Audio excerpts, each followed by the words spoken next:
푸른밤 종현입니다.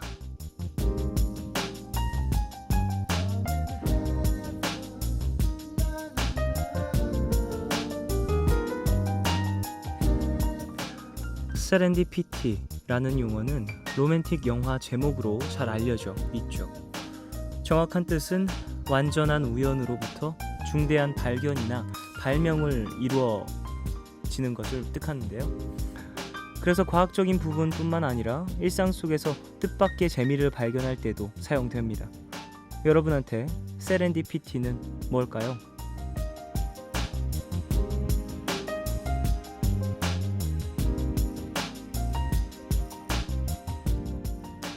제 질문에 나는 요즘 진짜 재밌는 일 없는데 생각하시는 분들 계시겠죠? 실제로 정말 재미있는 일이 없을 수도 있고요. 근데 누가 그러더라고요. 사람은 관심이 어디로 향해 있느냐에 따라 얻는 것이 달라진다고요. 기회를 노리고 있으면 기회를 얻게 되고 문제거리를 노려보고 있으면 문제거리들이 생겨난다는 거죠. 참 별거 없는 오늘 하루였어도 그 안에 뭔가 다른 뜻밖의 재미를 찾는다면 뭐든 하나 있지 않을까 싶은데요. 그래야 오늘이 내일과 좀 달라질 수 있지 않을까요? 6월 28일 오늘과 내일 사이 여기는 푸른밤입니다.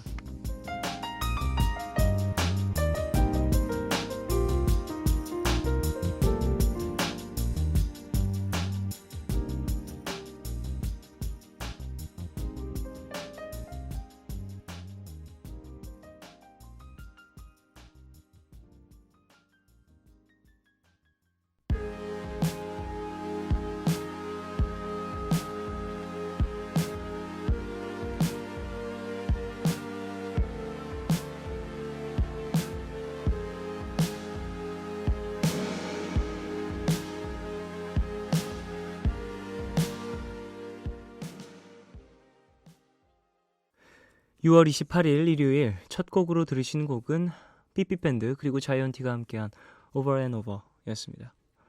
와, 삐삐밴드의 이 정규죠? 이번에 나온 게 정규 앨범이 딱 나오면서 진짜 음악적인 부분이나 이런 게 역시 독특했고 자이언티 씨와의 이 콜라보도 상당히 매력적으로 들었어서 꼭 한번 우리 가족들과 듣고 싶다라고 생각을 했었습니다.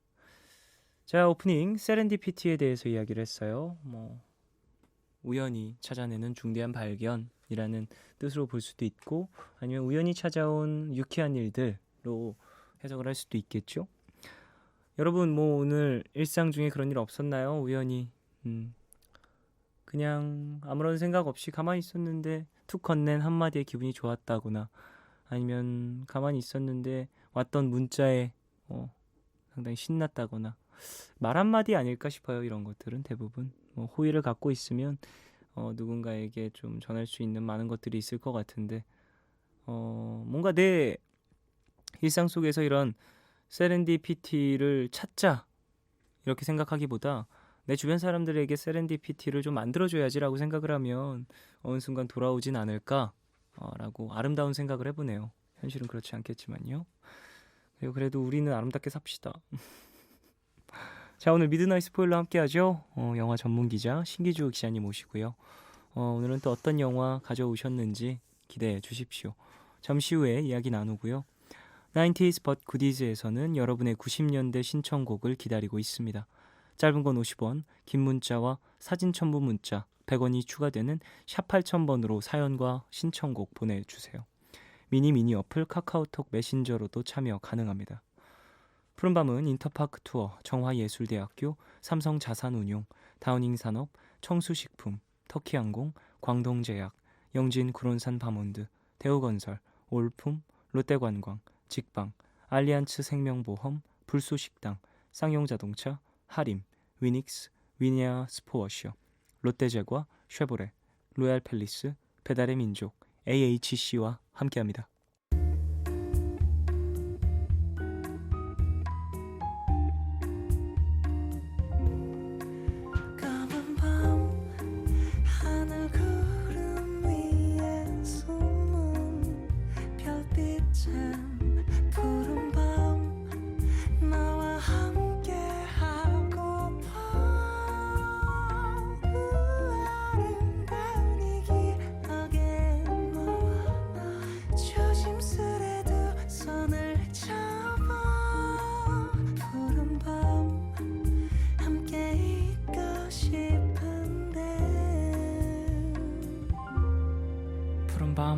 종현입니다.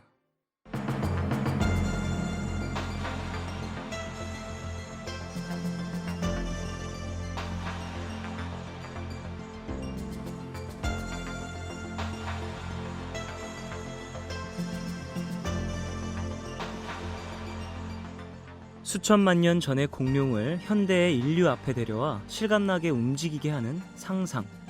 그 자체만으로 우리를 매료시키죠. 지금으로부터 22년 전 정식 개장도 해보지 못하고 문을 닫았던 주라기 공원이 더욱 커진 스케일로 새롭게 개장을 했습니다. 미드나잇 스포일러, 오늘은요 주라기 공원 시리즈를 추억하는 세대들로 함께 할게요.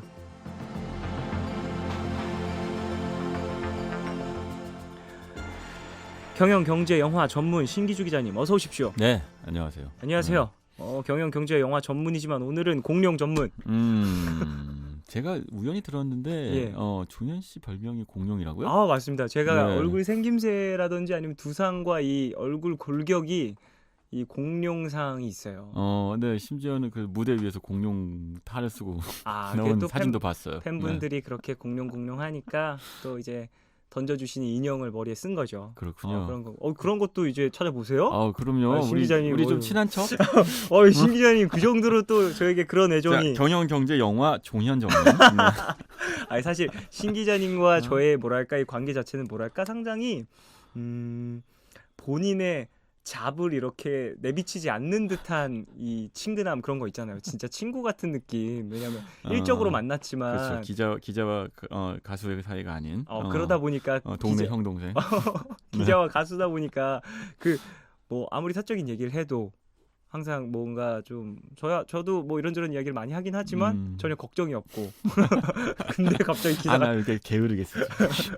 다음날 기사가 다 나.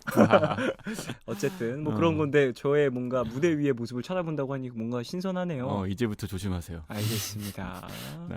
다 알아내갖고 탔어야지. 자, 알겠어요. 자, 그래서 오늘 또 나눌 이야기는 어떤 영화인지. 그러게요. 아니 이 영화를 준비하면서 네. 이제 공룡 얘기 나왔으니까 다 짐작하셨을 텐데 네. 지금 공전의 히트를 기록하고 있는 주라기 월드입니다. 네. 예전에 주라기 공원이라는 영화가 있었어요. 그렇죠. 이제 그거에 이 연장선상에 있는 속편인데요.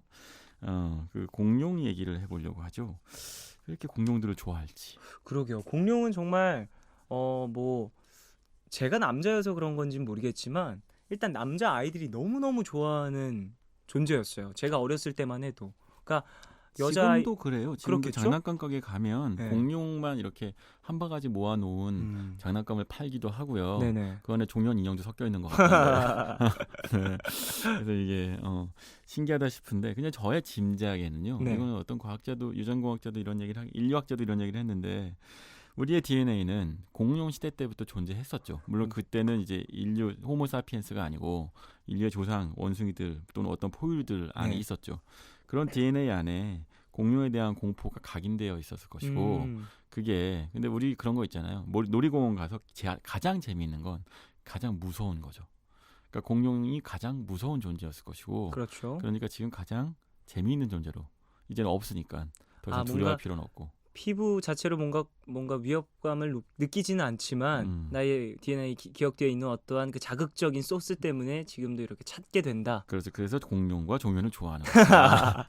다 내가 날 좋아하게 DNA에 다 심어둘 거라고. 인류 DNA에 숨어져 있는. 그래요. 연예인 하시려면 이제 공룡상을 하면 되겠습니다. 어쨌든 자, 근데 일리가 있는 말 같기도 해요. 공룡이라는 거. 네. 그리고 저는 어렸을 때도 저도 공룡을 상당히 좋아했었는데 이거 어찌 보면 현재는 존재하지 않지만 전설 같은 근데 심지어 증거가 너무나도 확연히 드러나 있는 그렇죠. 그런 판타지여서 혹할 수밖에 없는 것 같아요. 맞아요. 화석이라는 게 또 존재하여 있고요. 박물관에 공룡 종류도 다양하잖아요. 그렇습니다. 티아노사우루스, 랩터, 뭐 이런 등등이 있는데 그런 공룡들을 한데 모아서 영화로 만들면 얼마나 좋았겠느냐라고 생각했던 사람이 있었어요. 그게 그 천재는 누구죠? 그 스티븐 스필버그라고. 그 천재는 진짜 지루해 진짜. 뭔 다 이 사람이 다 했어. 그 천재는 누구죠? 스티븐 스필버그. 맞아요. 그러면 그 뭐냐 외계로 가는 그 천재는 누구죠? 스티븐 아, 스필버그. 그 사람도 스티븐 스필버그예요? 기승전 스필버그랄까? 아니, 외계인하고 친구하는 것도 스티븐 스필버그 아닙니까? 참 놀라워요. 그러니까 그죠. 말이에요. E.T. 맞아요. 그러니까 이게 보면요. 상상력을 현실로 만드는데 모두가 그런 꿈 같은 얘기 하지 마라고 얘기하지 말고 아이들의 상상력을 키우면 스티븐 스필버그가 될 수도 있죠. 그럴지도 모르죠. 아니면 그 영화를 보고 있을 수도 있고. 그 이제 주라기 공원이라는 그러니까 주라기 공원을 만들어서 네. 이른바 이제 스크린으로 공룡을 불러온 사람은 스티븐 스필버그고요. 그 사람이 만들었던 영화에 먼 이제 조카뻘 되는 영화가 지금 말씀드린 먼저 2015년작 주라기 월드입니다. 감독은 스티븐 스필버그는 아니고 한번 제작을 했고 네. 감독은 콜린 트레보로우라고 하는 감독이고 근데 주연 배우는 크리스 프렛이죠. 크리스 프렛은 우리가 잘 아는 그 가디언즈 오브 갤럭시에 나왔던 배우이고 여기서도 굉장한 남성미를 뽐내요. 네. 그 영화 안에서는 이제 공룡을 이제 지키는 훈련시키는 조련사로 나오는데요. 네. 영화 안에서 이제 이 공룡을 좀 아시는 분들은 아시겠지만 랩터라고 하는 포유류 치면 늑대하고 비슷해요. 그렇죠. 그러니까, 떼를 지어갖고 사냥을 하는 그런 공룡들을 훈련시키는데 성공하게 됩니다. 그리고 이제 그 외에 여러 배우들이 나오는데 이 영화는 그 주라기 월드는 이 얘기부터 딱 해드려야 될 텐데 주라기 공원이 있었어요 예전에. 네. 근데 이 공원은 아까 말씀하신 것처럼 그 개장도 하지 못하고 문을 닫았죠.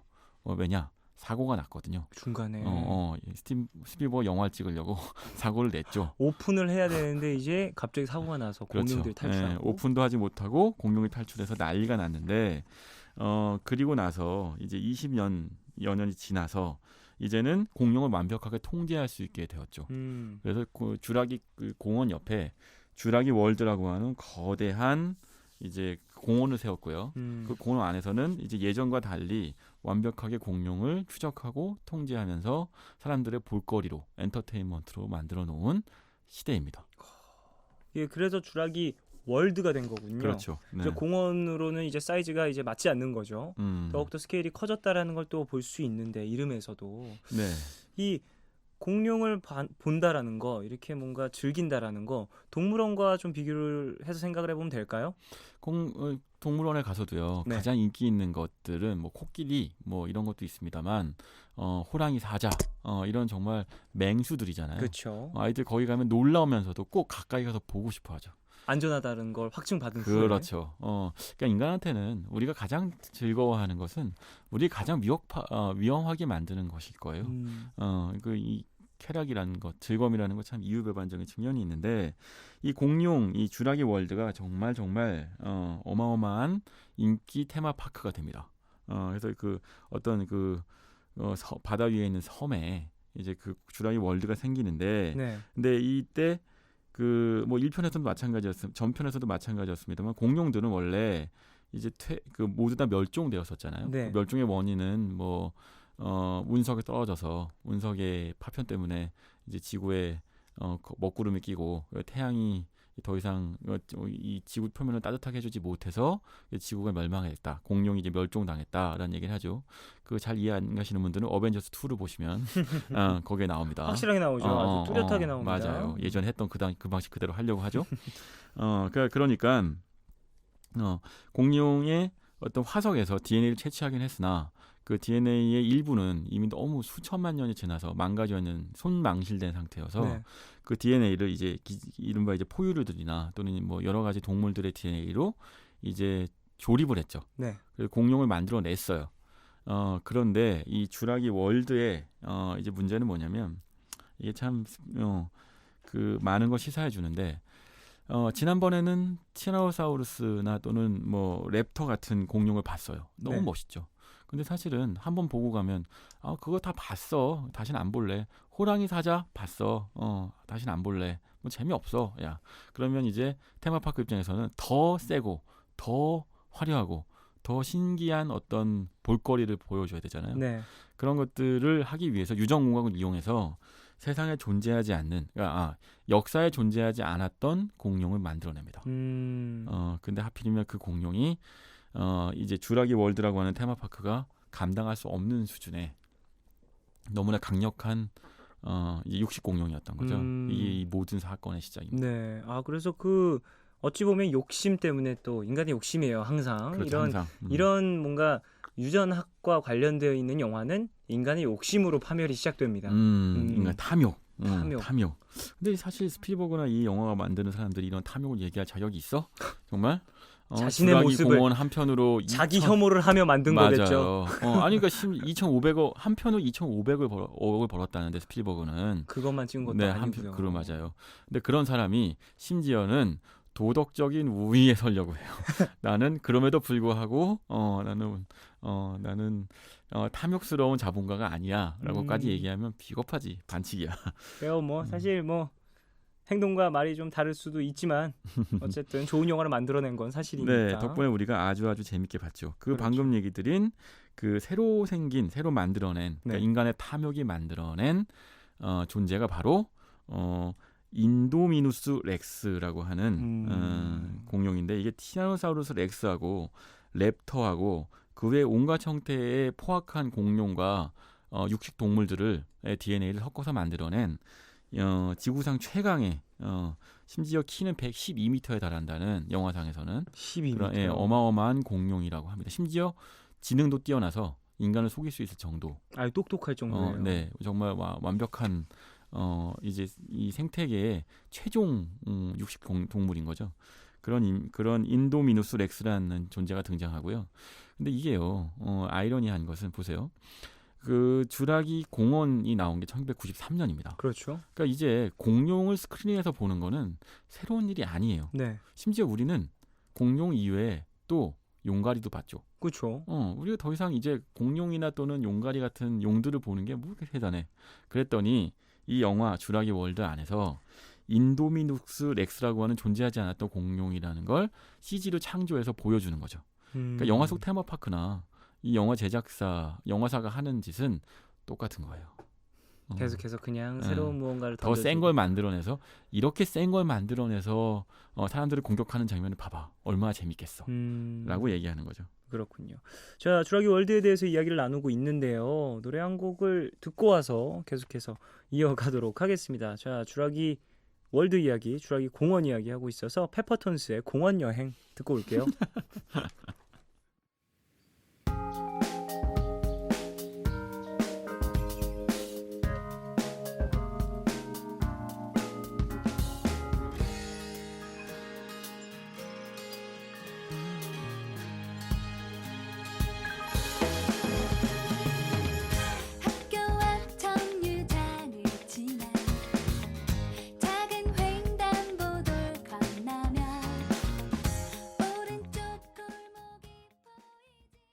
페퍼톤스의 공원 여행 들으시고 광고까지 듣고 오셨습니다.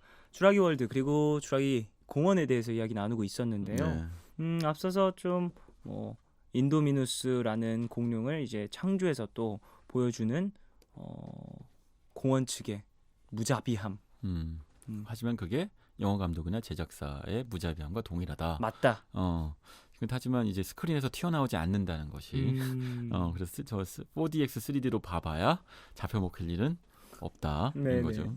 자, 그래서 이 영화 사실 진행 방식이라든지 뭐 전체적인 큰 틀이 이 전작 주라기 공원과 크게 다르지 않다라는 이야기가 있던데요. 네, 사실은 1편을 셀프 오마주하는 장면들도 많이 나와요. 뭐 하나하나 영화를 보신 분들은 금방 알아보실 수 있는 장면들도 있는데 그 이 영화 안에서 이제 이른바 그러니까 인도미누스 렉스라고 하는 유전자 조작 공룡을 만들어내는 헨리 우라고 하는 박사가 있습니다.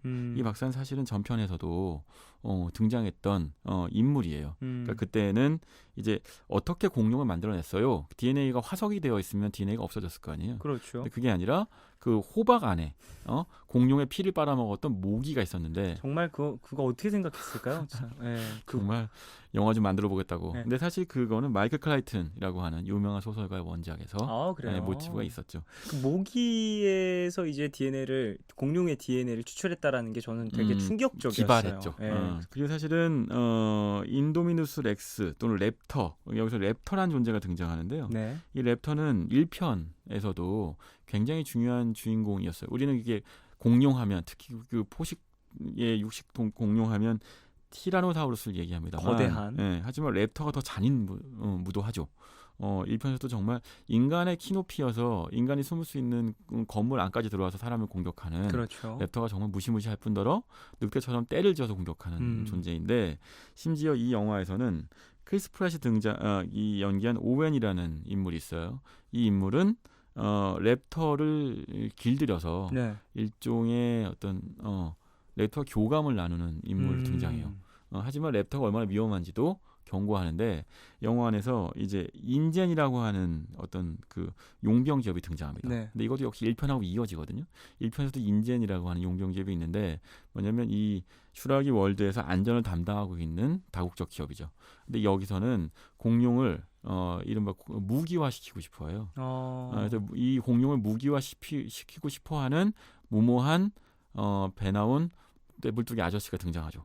근데 우리 예측하겠지만 이렇게 자연의 무서움을 모르는 존재는 어떻게 되죠? 잡아먹힙니다. 아, 네, 그렇게 될 걸로. 네. 잡아먹혀요. 네, 제가 어디서 어떤 신부님이 멋진 얘기를 하는 걸 들은 적이 있는데 의미심장한 말씀을 신은 늘 용서하고 인간은 가끔 용서하고 자연은 용서하지 않는다. 네, 그 신부님이 그 말씀하시는 얘기를 듣고 참 고개 끄덕여졌는데 이 공룡을 인간 유전자 배합으로 만들었어요. 하지만 그건 자연에서 존재인 것이고 그 이후부터는 인간의 통제를 따를 거라고 생각하는 것은 오만한 것이죠. 근데 이 쥬라기 월드라는 존재 자체뿐만 아니라 이제 그 인젠의 잡혀 먹히는 아저씨조차도 그 자연의 무서움을 모르는 거죠. 자연은 용서하는 법이 없는데. 이런 영화를 보면 항상 그런 뭔가 자연적인 부분 그리고 인륜적인 부분을 항상 생각을 하게 되는 것 같아서 어찌 보면 다들 그냥 킬링타임용 영화다.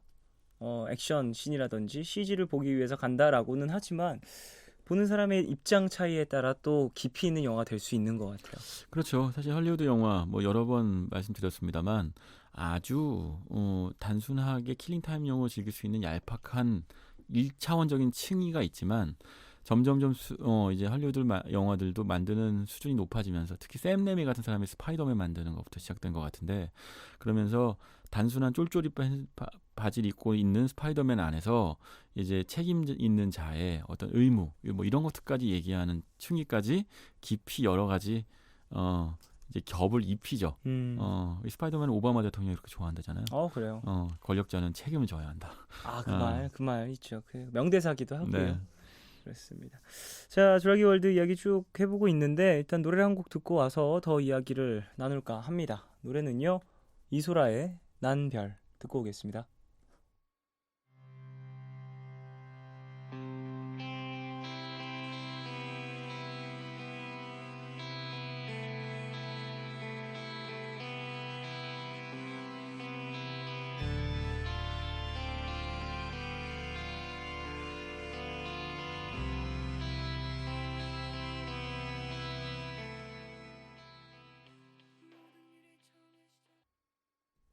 이소라의 난별 들으셨어요? 푸른밤 종현입니다. 미드나잇 스포일러 신기주 기자님과 함께하고 있고요. 쥬라기 공원, 쥬라기 월드에 대해서 이야기를 하고 있는데 그걸 좀 여쭤보고 싶어요. 이런 공룡 나오는 영화 쥬라기 공원이 나왔을 때야 그렇게 많진 않았지만 지금이야 좀 흔한 소재가 되어버렸거든요. 그런데도 이렇게 인기가 많고 많은 이들이 추억하고 또 보고 다시 보고 하는 이유가 뭘까요? 그게 서스펜스 때문일 거예요. 그 서스펜스라고 하는 건 옛날에 그 유명한 그 뚱뚱한 아저씨인 그 알프레드 히치콕이라는 유명한 감독이 서스펜스의 본질은 이런 거예요.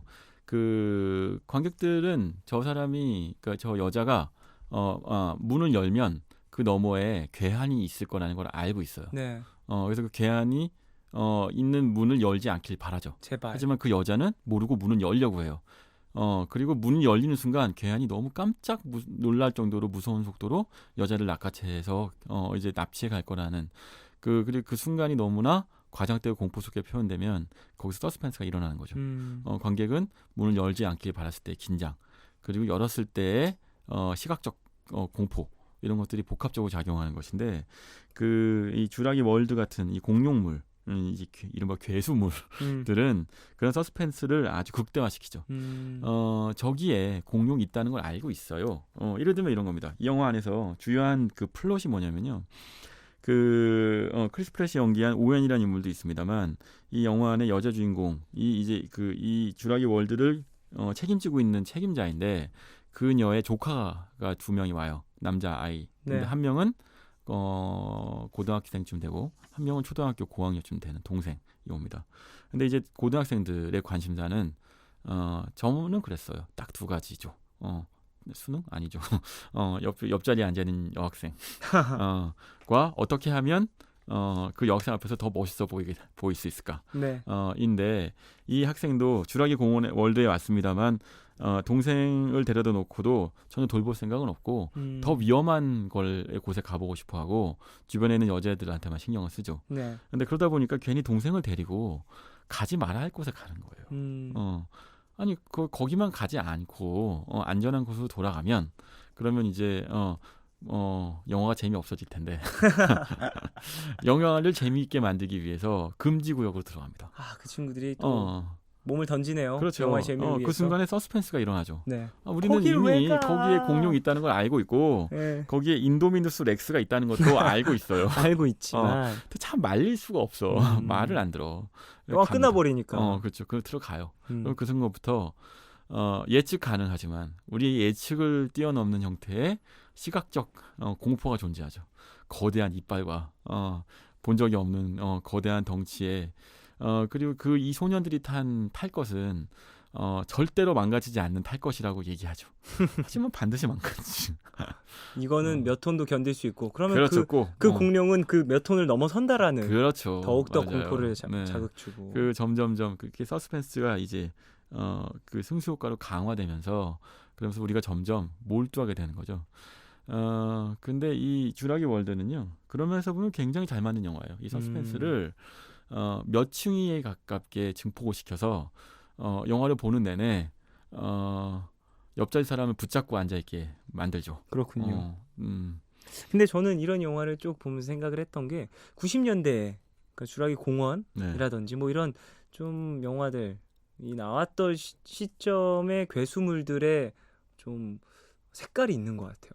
예를 들면 에일리언이라든지 주라기 공원이라든지 호러적인 요소가 상당히 많이 녹아 있는 것 같거든요. 그렇지. 에일리언 얘기하시니까 맞아요. 네. 맞아요. 네. 그러니까 뭔가 사람들을 놀라게 하고 그리고 말씀하신 것처럼 정말 서스펜스가 뭐 처음부터 끝까지 뭐 첨가물처럼 들어가 있는 것 같다라는 느낌이 드는데 근데 이런 것 같기도 해요. 인간은 우리가 모르는 미지의 존재에 대한 공포를 느끼게 되어 있어요. 네.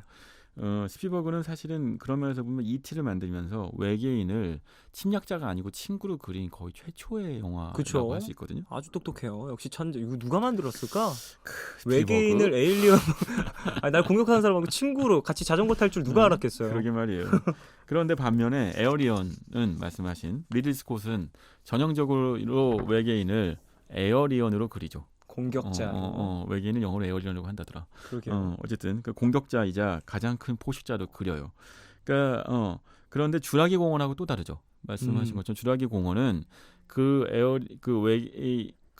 공포적인 존재가 있으나 이 존재가 통제할 수 없어서 공포스럽긴 하지만 그러나 인간이 만든 울타리 안에 있도록 만들어요. 반면 그러니까 훨씬 덜 어둡죠. 근데 에어리언의 경우에는 인간이 통제할 수 없죠. 결국 리플이라는 존재가 나중에는 에어리언의 여왕이 될 정도. 그러게요. 그러니까 아주 이제 극적인 공포 영화의 모습을 띠고 있는데 그게 이제 스필버그하고 다른 감독들의 차이겠죠. 스필버그는 공포를 만들지만 인간이 보는 관객이 공포에 질리는 것까지는 원치 않아요. 그거는 예전에 조스 때도 나타났던 거예요. 스필버그의 출세작인 조스가 나타났다 라면서 이제 정말 그 놀라운 존 윌리엄스라고 하는 그 영화음악 작곡가의 그 유명한 테마가 있죠. 맞아요. 네. 이렇게 시작하는 다가오죠. 네. 하지만 그러나 보는 관객은 내가 안전해서 네. 저 사람은 다치지만 내가 안전하니 다행이다는 생각을 은연중 하게 만들어요. 반면에 이제 리들리 스콧은 니네도 안전하지 않아. 라고 생각하게 만들죠. 극장 튀어나올 수도 있어. 맞아요. 갑자기 그 문 열고. 저게 니네 미래야. 라고 생각하게 만들죠. 네. 그게 큰 차이점일 거예요. 네. 그 정도의 좀 뭔가 어쨌든 비슷한 틀의 뭐 공포감을 주지만 어찌 보면 큰 틀에서는 다른 부분들이 있다라는 이야기를 해주셨고요. 이 주라기 공원이라는 영화는 원작이 있잖아요.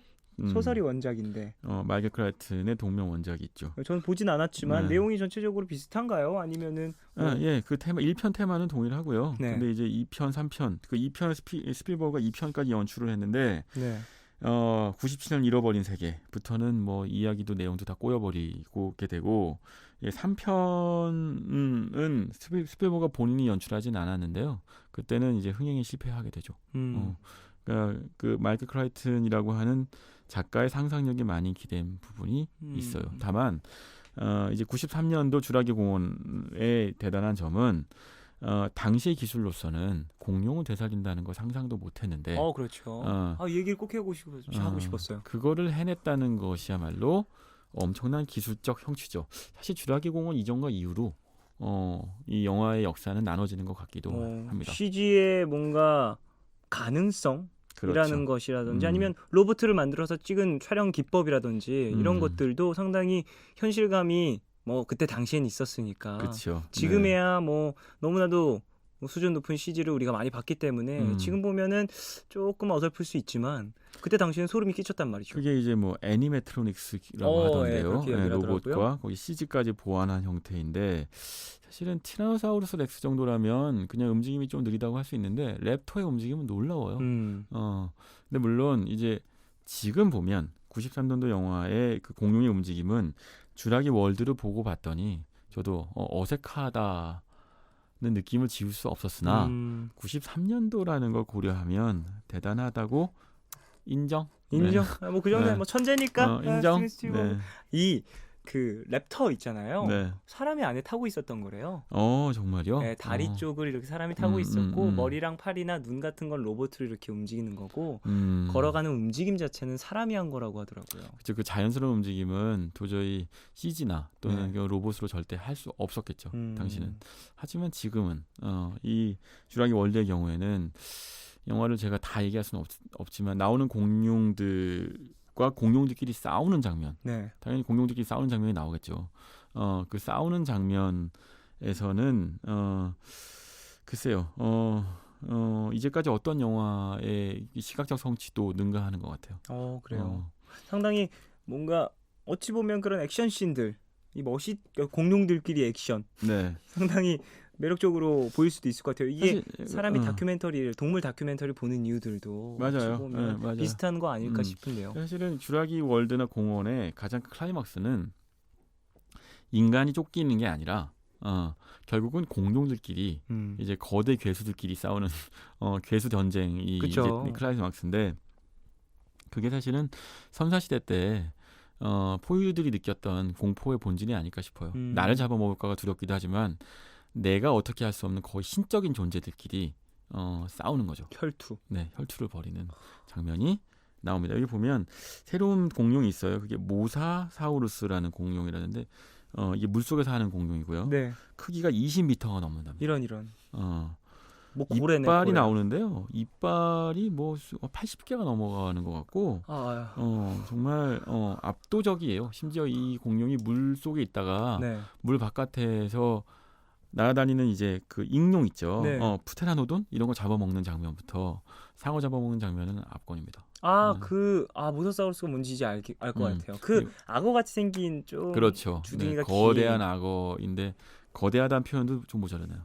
너무 집채만하다 이것도 모자르고 항공모함급 그렇게 거대한. 네. 그런 좀 CG라든지 이런 게 너무나 잘 돼 있으니까 보면서 너무 재밌을 것 같다라는 생각이 지금 드는데. 그렇죠. 아까 말씀드린 서스펜스 더하기 그런 CG의 현실성 때문에 영화 보는 내내 저는 공포스러웠어요. 그래요. 너무 깜짝 놀라게 만드니까. 계속. 맞아요. 그럼 이런 영화는 어떻게 분류를 하죠? 분류가 어떻게 돼요? 이런 영화 주라기 월드는 공포 영화를 가장 한 테마파크 놀이겠죠? 그렇군요. 자, 뭐 이제 슬슬 이제 주라기 공원, 주라기 월드 두 영화를 정리할 때가 온 것 같은데 이 두 영화 아까 말씀하신 것처럼 저는 개인적으로 무게감도 있고 네. 보는 재미도 있는 그런 영화가 아닐까 싶은데요. 사실 저는 사실 개인적으로 주라기 월드가 이렇게까지 재미있게 만들어질 줄은 몰랐어요. 그러니까 주라기 공원이 93년도에 나왔을 때까지만 해도 네. 당시에 이제 아카데미 시각 효과상까지 받으면서 이 이후에 그래 흔히 그 얘기를 했었죠. 아까 종현 씨도 말씀해 주셨습니다만 조지 루카스 감독이 이 영화를 보고 맞아요. 스타워즈를 만들 때가 됐구나 속편을 라는 얘기를 했다고 할 정도로 시각적 성취가 탁월했죠. 네. 근데 당시 그때는 공룡을 스크린으로 보는 것만 너무 놀라웠잖아요. 근데 이제는 공룡을 보는 건 별로 놀라운 일이 아니죠. 아니에요. 네. 그러니까 그 이상을 보여줄 수 없을 거라고 생각했는데 네. 그 이상을 보여주는 거예요. 물론 장치가 있죠. 뭐 인도미누스 렉스 같은 실존하지 않았던 공룡을 만들어서 재미를 보여주기도 하지만 더 흥미로운 건요. 이 영화가 이런 거예요. 우리는 테마파크에 가요. 청룡열차 탑니다. 청룡열차의 코스는 정해져 있죠. 그렇죠. 근데 그렇다고 청룡열차가 이번에 탄 사람들이 다음번에 재미없을까봐 갑자기 그 궤도를 이탈하면 사고가 나는 거죠. 그렇죠. 이 영화는 그 정해진 궤도를 따라가요. 대신에 어떤 영화보다 그 궤도를 착실하고 놓치지 않고 꼼꼼하게 따라갑니다. 더욱더 다이나믹한 뭔가를 주는군요. 그렇죠. 우리가 원하는 서스펜스를 다 총합으로 보여주는 거예요. 그러니까 이게 참 재밌는데 그 주라기 월드, 그러니까 공원 93년도에 나왔던 영화 때부터 이제 20년이 지났죠. 20년여가 지나고 나니까 이런 식의 어떤 순수한 테마파크 놀이가 재밌는 거예요. 그 마치 우리가 무슨 테마공원에 갔어요. 어렸을 때 재밌었어요. 네. 한참 타니까 바이킹도 재미없고 다 재미없어서 안 갔어. 그리고 20년 만에 이제 데이트를 하러 왔어. 근데 어렸을 때만큼 재미있는 거야. 그때 재미가 다시 살아나는 거죠. 사실 93년도에 그 영화를 봤던 사람들이 지금 몇 살이겠어요. 41살이요? 시간도 많이 흘렀고 그렇죠. 또 네. 지금 자기가 생각했었던 그 주라기 공원과는 또 다른 해석들이 주라기 월드에 그리고 발전된 CG와 컴퓨터 기술들이 이제 날 기다리고 있는데 그렇죠. 여기 그때 왔던 테마파크인데 지금보다 훨씬 멋있고 훨씬 잘 해놨네? 그렇죠. 재밌네? 예, 이거죠. 그런 느낌을 또 이번에 영화를 보시면서 또 느끼실 수 있을 거다라는 네. 얘기겠네요. 자, 뭐 이제 슬슬 기자님 보내드려야 될 것 같은데요. 네. 자, 그러면 노래는 더 XX의 Angels 들으면서 기자님 보내드리고 광고까지 듣겠습니다. 안녕히 가세요. 네.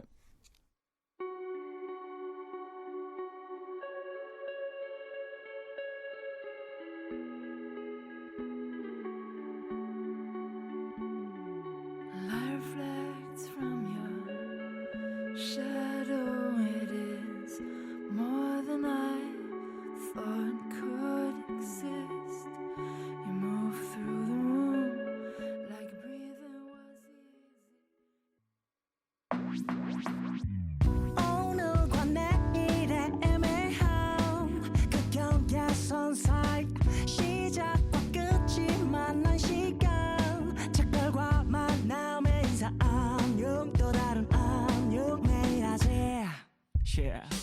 널 보면 난 푸른 밤을 상상하네 널 보면 난 푸른 밤을 상상하고 들어줄래 네 듣기에 내가 속삭여줄게 마치 보석을 담은 듯 반짝빛이 나는 푸른 밤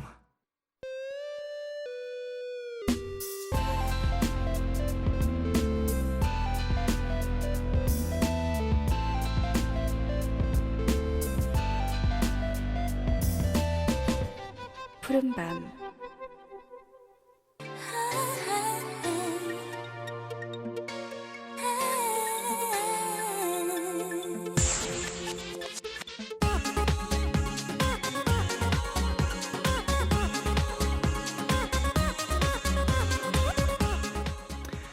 문자번호 9625님이 보내주셨습니다.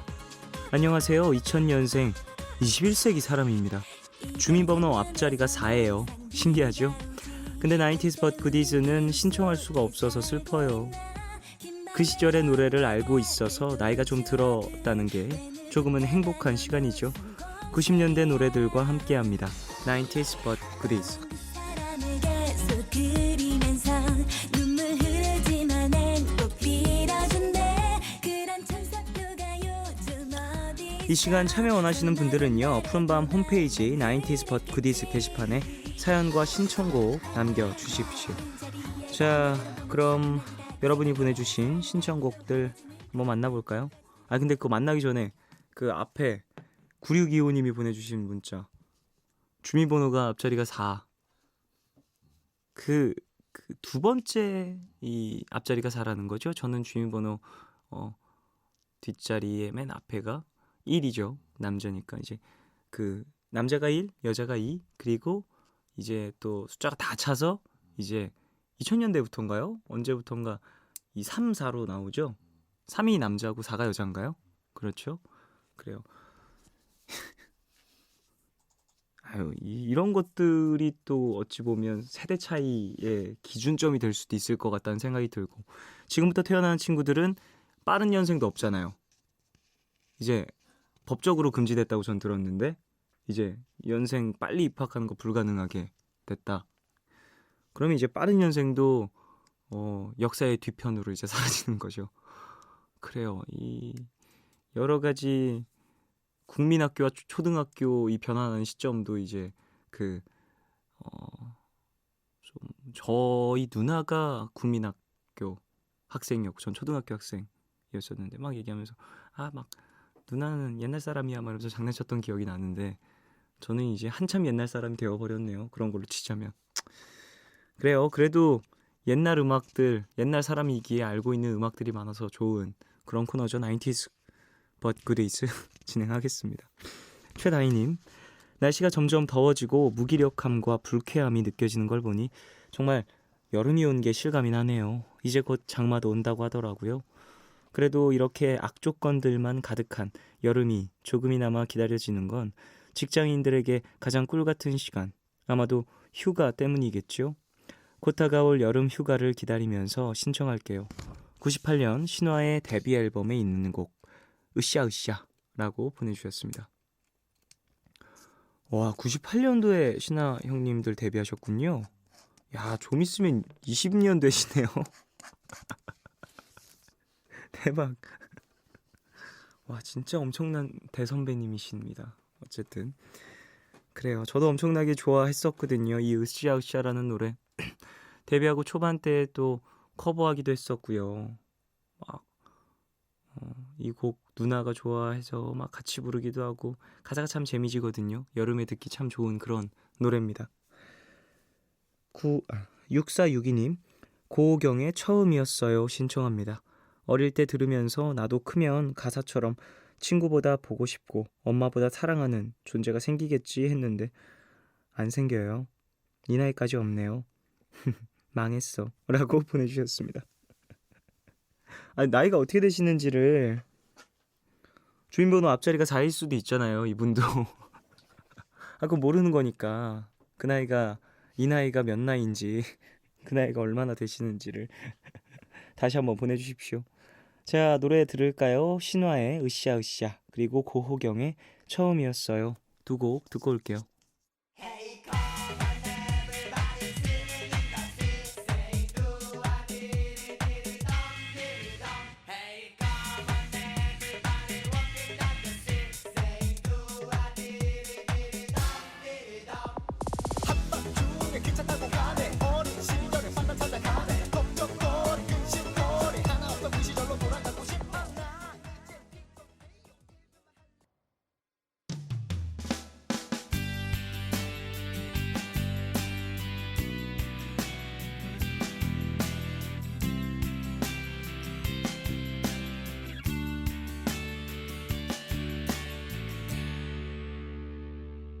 그랬나요? 그대에게 난 잊혀질 만한 좋은 기억일 뿐이었나요? 신화의 으쌰으쌰 그리고 고호경의 처음이었어요. 두 곡 듣고 오셨습니다. 90s but goodies 계속 이어갈게요. 신명환님, 김민우 사랑일 뿐이야 신청해요. 그대는 나의 온몸으로 부딪혀 느끼는 사랑일 뿐이야. 노래방에서 저 부딪혀 때문에 목에 핏줄 터진 남자들 많이 있을 듯. 다시 들어도 촌스럽지 않은 진짜 아름다운 목소리예요 라고 보내주셨습니다. 그래요. 어떤 노래는 그 한 시대를 풍미하기 때문에 그 노래를 부른 모든 사람들을 고통 속으로 몰아넣는 경우가 있죠. 이 곡도 그런 곡 중 한 곡이 아닐까 싶네요. 아, 그래. 부르는 사람을 고통 속으로 몰아넣는 경우도 많고요. 듣는 이들을 고통 속으로 몰아넣는 곡들도 참 많죠.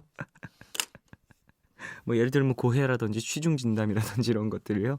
곡은 너무나도 좋지만 부르는 이가 누구냐에 따라 상당히 곡의 퀄리티가 달라지는. 이지연님, 스파이스 걸스의 To Be Come On 신청합니다. 저에겐 5살 많은 언니가 있어서 또래보다 90년대 음악들을 많이 알고 있는데요. 오랜 시절 인기 있는 팝송들을 묶어 나왔던 앨범이 있어서 들었던 곡입니다. 이 노래를 들으면 보컬의 상냥한 목소리가 따뜻해지는 기분을 주어요. 지금 미국에 살고 있는 언니가 조카 돌잔치를 하기 위해 친정에서 함께 지내고 있는데요. 언니랑 같이 들으면 좋을 것 같아서요 라고 보내주셨습니다. 그래요. 그 언니와 지연씨의 언니분과 그 추억 있는 곡이겠네요. 예전엔 이런 앨범 많이 있었죠.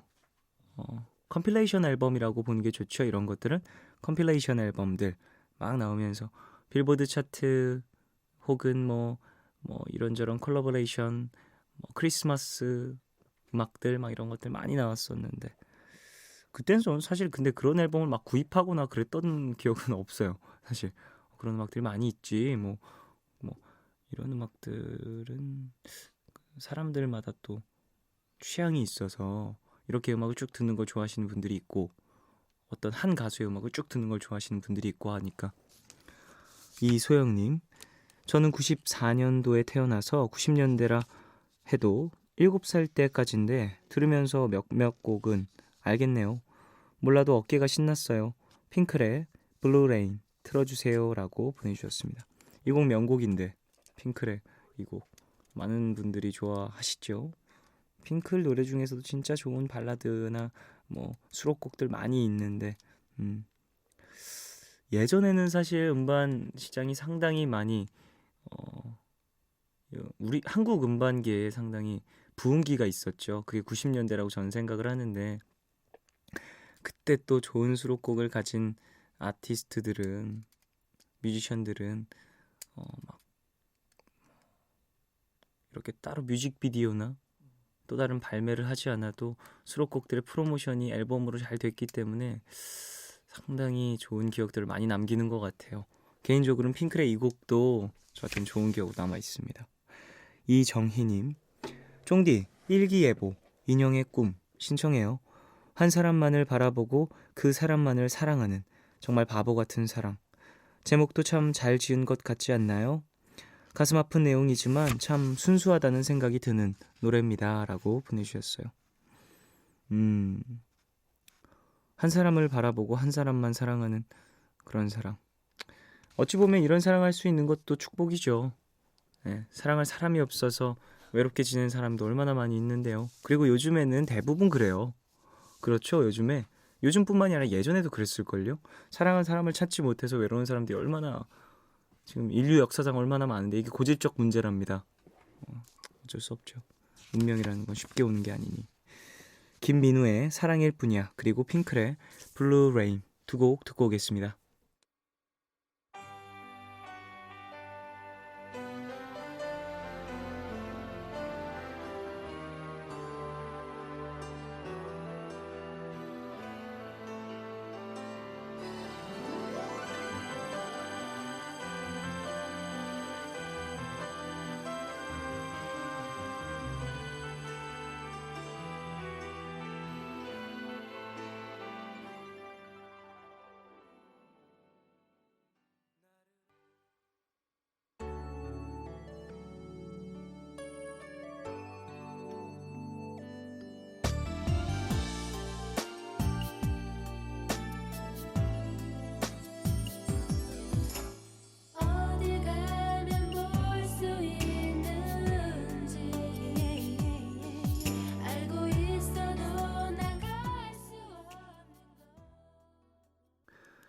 김민우의 사랑일 뿐이야, 그리고 핑클의 블루 레인 두 곡 듣고 오셨어요. 90s but goodies 계속 이어가겠습니다. 허은혜님, 신승훈의 너를 보내며 신청해요. 어릴 적부터 지금까지 25년 동안 신승훈의 팬입니다. 콘서트란 콘서트는 다 쫓아다니고 중고등학교 때 잘 모르는 친구들 사이에서 제 얘기가 나오면 아, 그 신승훈 좋아하는 애? 라고 할 정도로 열성 팬이었죠. 지금은 나이가 먹어 마음으로만 좋아하고 있네요. 라고 보내주셨습니다. 그래요. 그 학창시절 뭔가 누군가를 좋아하고 내가 그에게 어떠한 에너지를 받아서 또 내가 삶을 살아가고 이랬던 좋은 기억들이 또 추억으로 남으면 좋은 것 같아요. 전 개인적으로 어떠한 경우에는 제가 좀 가수여서 이렇게 그걸 긍정적으로 생각하는 걸 수도 있는데 저거 가수나 쫓아다니고 저거 가수나 좋아하고 이런 이야기들 뭐 종종 하시잖아요. 어른분들. 요즘에야 좀 그런 눈빛이 많이 사라지긴 했지만 제가 학창 시절 때만 해도 그런 이야기를 많이 했거든요. 누나와 저에게. 뭐 저희 부모님은 저희 어머니는 아니셨지만 근데 그때 그런 누군가를 좋아했던 에너지로 내가 일상생활에서 힘듦을 조금 해소할 수 있다면 그것도 상당히 큰 좋은 위안이라고 생각을 해요. 취미생활이 좀 다른 것뿐이지 누군가의 취미생활을 이렇게 인정해주지 않고 그러니까 예를 들면 뭐 일상 속에 지친 심신을 축구로 달랜다든지 뭐 아니면 독서로 달랜다든지 그것과 비슷한 거라고 저는 생각을 하거든요. 취미가 다른 것뿐이지. 네, 그래요. 허은혜님은 신승훈을 좋아하면서 그런 위안을 많이 받으셨군요. 야나기 사오리님, 일본 분이시네요. 백의 데빌스 헤어컷 신청합니다. 어른이 된 지금 들으면 다른 인상을 받는 곡 없나요? 그때와 변함없이 좋은 노래도 있지만 어른이 된 지금 좋은 점을 다시 알아채는 곡도 있네요. 이 곡도 그중 하나입니다. 라고 보내주셨습니다. 한국말 정말 잘하시네요. 그래요. 푸른밤 자주 찾아주시고요. 저 같은 경우에도 어렸을 때 들었던 그 당시의 느낌과 커서 다시 들으니까 또 다른 느낌을 주는 곡들이 너무 많고 그리고 대부분의 곡이 그런 것 같아요. 네, 개인적으로는. 요즘에 들었던 곡 중에 가장 그랬던 건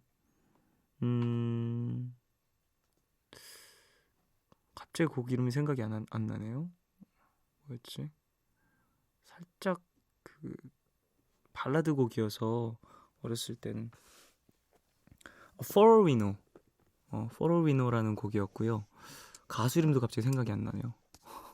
흑인 보컬리스트인데 For We Know라는 곡을 제가 예전에 그 연습곡으로 불렀었어요. 근데 그때 당시에는 톤을 좀 따라한다고 그의 그 배음이라든지 호흡이라든지 이런 걸 좀 카피하고 싶어서 많이 불렀었던 곡이라 소리에 좀 더 집중을 했었는데 요즘에 다시 들으니까 야 진짜 장난 아니더라고요. 그 감성이라는 게 진짜 엄청난 그 소울을 갖고 있는 노래였습니다. 다시 들으면 그때 당시에 집중하는 것에 따라 좀 들리는 그 기점이 다를 수가 있죠. For We Know 누구 노래였죠? For We Know 그래요. 도니 해서웨이였어요. 체증이 싹 가라앉는 3년 묵은 체증이 싹 가라앉는 느낌. 이거 못 찾았으면 생각을 못 해냈으면 오늘 잠 못 들 뻔. 그래요. 김하늘님, 쫑디 안녕하세요. 오늘 처음 노래 신청하네요. YB 밴드의 너를 보내고 신청합니다. 요즘은 바빠서 가질 못하고 있지만 노래방에 가면 저희 오빠가 이 노래를 잘 불러줬거든요. 그냥 휴대폰으로도 들을 수 있지만 푸른밤에서 들으면 더 좋을 것 같아요. 틀어주실 거죠, 쫑디? 라고 보내주셨습니다. 글쎄요, 틀어드릴까요? 어떨까요? 잠시만 기다려보십시오. 결과는 60초 후에 공개됩니다. 김수정님, 업의 뿌요뿌요 신청합니다. 노래가 너무 귀엽고 업이래. 유피. 예, 유피의 세대 차이 나죠? 제가 유피를 잘 모릅니다. 유피. 노래가 너무 귀엽고 지금 들어도 전혀 촌스럽지 않고 좋아요. 중독성이 엄청나게 강해서 저도 모르게 자꾸 흥얼거리게 되네요 라고 보내주셨습니다. 뿌요뿌요, 저는 사실 뿌요뿌요라는 단어를 딱 보면 그냥 게임이 먼저 생각나요. 유피라는 가수의 곡도 맞지만 두 번째로 생각나는 부분이고, 뿌요뿌요 그 게임 상쇄 뭐지? 그 뒤에 또 뭐 있었는데? 뭐 막 있었는데 어쨌든 되게 재밌게 했었던 기억이 나네요. 노래 두 곡 들을까요? 신승훈의 너를 보내며, 그리고 유피의 뿌요뿌요 두 곡 듣고 오겠습니다. 네가 보고 싶어 잠들었다 꿈속에서마저도 보이지 않고 아침 햇살에 눈을 떴을 때 나의 눈물은 귓가를 적신다 이별할 때 나 그대에게 바란 건 그대 따뜻한 미소도 미안하다는 말도 아닌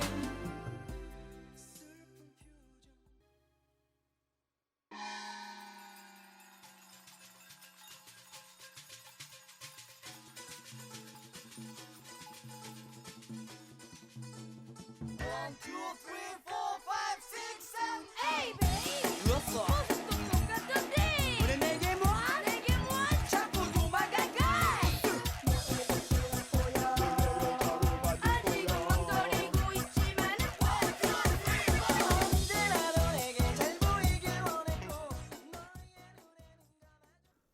신승훈의 너를 보내며, 그리고 유피의 뿌요뿌요 두 곡 듣고 왔습니다. 아, 이게 뿌요뿌요 너무 신나네요. 장난 아니다. 아, 90년대 왜 이렇게 발랄한 곡이 많죠? 진짜 발랄한 것들 있죠. 진짜 엄청 발랄한 것들. 그러니까 이게 신남과 흥 뭐 이런 걸 떠나서 곡 자체가 되게 밝아요. 그런, 그러니까 곡에 갖고 있는 음색이 있는데 악기들의 구성에 따라 90년대 음악들은 상당히 밝은 것 같고, 2000년대에는 좀 뭐라고 해야 되지?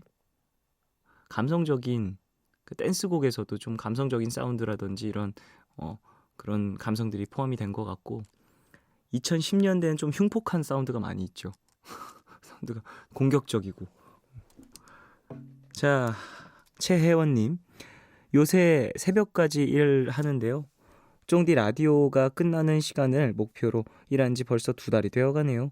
힘내라고 말해주시오.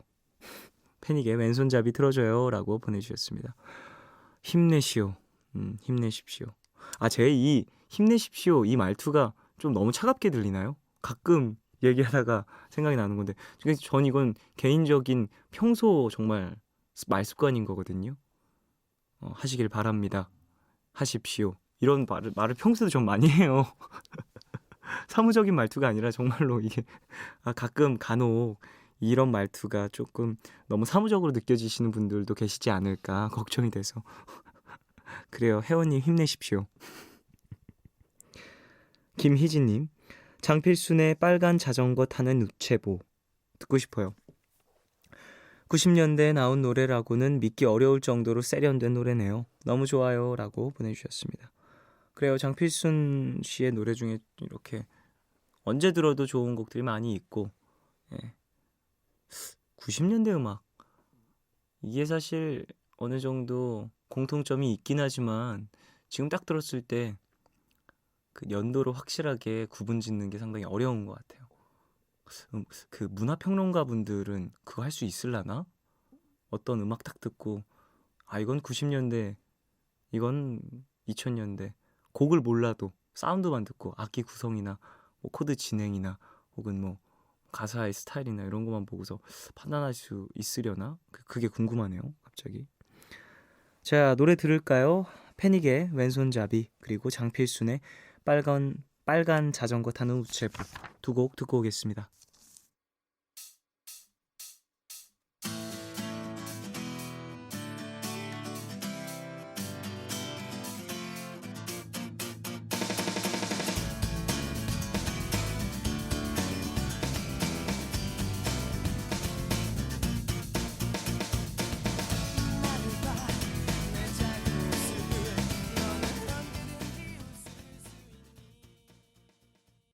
이리저리 두리번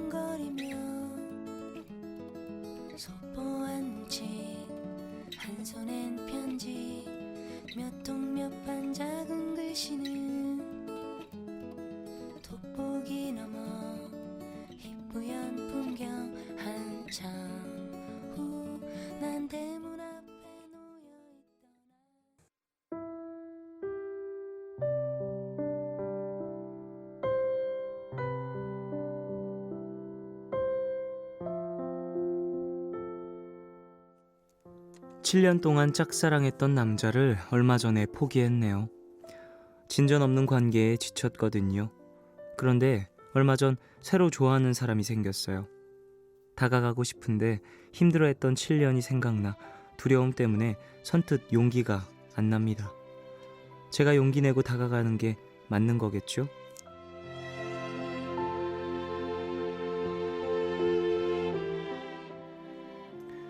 김서진님을 위한 포춘 쿠키 메시지. 용기를 내려고 용기 내지 않아도 괜찮습니다.